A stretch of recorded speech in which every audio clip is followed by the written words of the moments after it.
Today we are going to talk about how Baker Mayfield is the most impactful NFL first-round draft pick of the last 20 years, and all that's coming up after the bumper. What do you mean you don't subscribe to my son's YouTube channel? Mama, no! Just snap the damn ball, RJ. What's up, kid folk? It's RJ Young. I am not on a step mill. Consider hitting the like and subscribe button because I upload a video every single day. It's always OU related, college football related, sports related. We have a good time, and today we're going to talk about why Baker Mayfield is the most impactful first-round draft pick of the last 20 years in the NFL. And all you really have to do is start with what you know. And what you know is Baker Mayfield won 7 games with a football team that had won 1 in 2 years and put together a winless season before he got there. Had been through more than 20 starting quarterbacks before he got there. But even beyond that, take into account what he has done as the quarterback for the Cleveland Browns. 7 wins, 7 losses, and a tie. They finished 500, right? For the first time in a very long time, they don't have a losing record.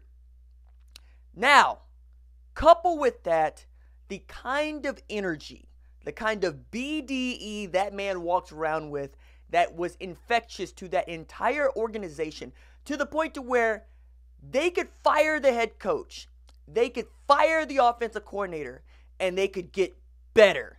You put a dude named Freddie Kitchens in place as the offensive coordinator, and you let Greg Williams basically be peak Greg Williams for the remainder of the season, and all of a sudden, it feels like if you started Baker Mayfield from week 1, perhaps you're playing not just for a winning record, but for a playoff spot.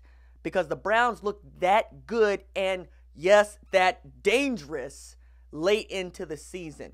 When Baker came in for Tyrod Taylor in that Thursday night game against the Jets, where it was kind of a pitcher's duel, where the top rookies that folks really loved, Team Coward with Sam Darnold and Team, well, you know, good guys with Baker, you saw the dude do what he's been doing since jump. The stage wasn't too big for him, and he did the miraculous, got the Browns a win. Now, take into account what he's done since then. He could have lost a job like a lot of rookies. He could have got benched like Blake Bortles. He could have been the dude for which everybody looked around and goes, you know what, April's coming around. The Browns are going to be looking for another quarterback. No. He has ended that speculation henceforth. Think about that for a second. He has ended the speculation about who is the starting quarterback for the Cleveland Browns going into the following year after starting at quarterback for the Cleveland Browns. It's not something we've been able to say about that position for nearly 25 years, really. I mean, most folks got to go all the way back to Bernie Kosar before they find a Cleveland Browns quarterback that they trusted even a little bit. But with Baker, you not only got the best player at the position in the 2018 draft, you got a guy who is a walking confidence booster to everybody in the organization, and for which Cleveland Brown fans feel a lot like Oklahoma fans in that that's our guy. We ride and we die with that dude because he knows what we feel, and he is showing the emotion that we all have shown for our team for a very long time. So like I say, Cleveland, I'm just here for Baker, but I'm also here to watch y'all just get so excited at what Oklahoma had for the better part of 4 years, saw as a Heisman Trophy winner, got to a college football playoff with that guy. And then you take into account what he was able to do in such a short amount of time. He broke Peyton Manning and Russell Wilson's record for passing touchdowns in a season by a rookie quarterback. Now, think about it. Folks know that Russell Wilson is one of the best quarterbacks in the NFL, an all-pro caliber quarterback. Folks know that Peyton Manning is one of the best quarterbacks to ever do it. So for you to break their records without having the full assortment of 16 game starts at your disposal is miraculous. It's not what you expect anybody with the supporting cast that he had to do. I mean, Nick Chubb and that running game came on late.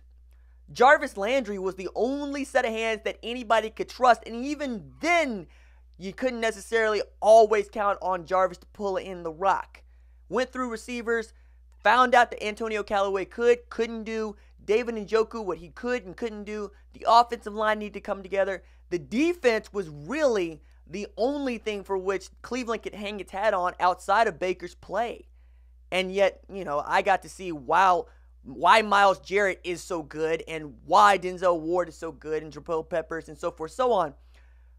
But when you think about what Baker Mayfield means to the city of Cleveland, especially following LeBron, and knowing that the Cleveland Browns were the worst franchise in the NFL, if not in sports, you really have to tip your cap to a 23-year-old dude who signed a rookie deal for an enormous amount of money, who was the #1 overall pick in the draft, who had the Heisman Trophy and is basically outplaying the Heisman curse, and say, you did this in Cleveland.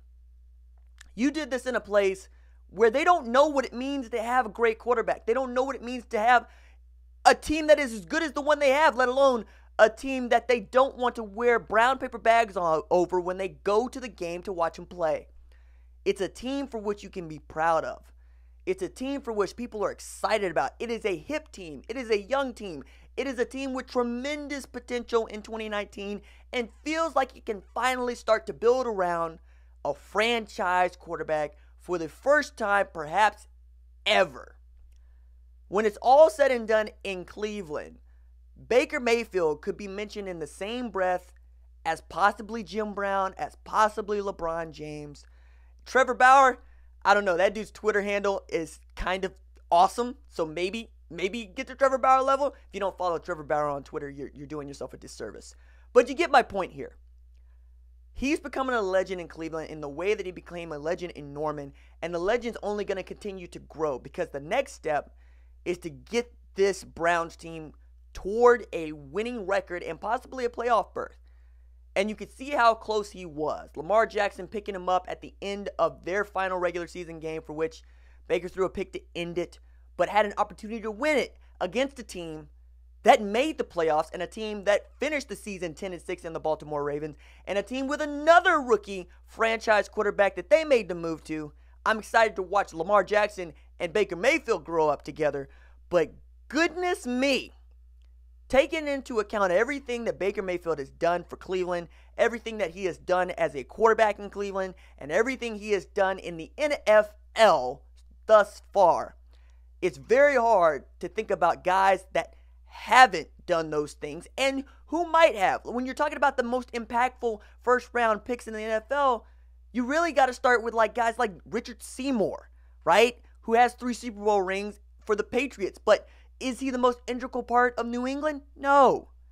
You go to 1999 and say Champ Bailey, who was drafted by the Redskins, might be the best cover corner of all time, if not my generation. But is he the most impactful player on that Redskins team? No. He was more impactful at Denver. You could go to 2004 and you could talk about Ben Roethlisberger, 2 Super Bowl rings in Pittsburgh, but does Pittsburgh need Ben Roethlisberger? No, we don't need anybody who was accused of violence against women. No, but also the Steel Curtain had been and passed. The Immaculate Reception was there.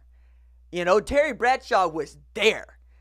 They don't really need from Ben Roethlisberger as good as he has been in his years in the league. And you go to 2005 with Aaron Rodgers, who replaced a legend in Brett Favre too late, but replaced him right on time to win a Super Bowl, and is thought of to be one of the best quarterbacks in the NFL, if not the most talented, before Pat Mahomes came in and just destroyed whatever it is we thought was talented. And of course, we could talk about Randy Moss from 1998 when he basically changed the way that you run routes and think about taking the top off of defenses with speed at wide receiver. But no, none of these guys have meant what Baker Mayfield has meant to the Cleveland Browns franchise. And I don't expect any of them will. And I don't expect that any of these quarterbacks that were drafted alongside him will. Not Josh Rosen at Arizona, not Josh Allen at Buffalo, not even Lamar Jackson at Baltimore, and certainly not Sam Darnold at New York. What I'm saying is Baker Mayfield is special. And now the entire country knows it once again. Pro football fans, this is the party. Welcome. All right, that's it for me. Deuces.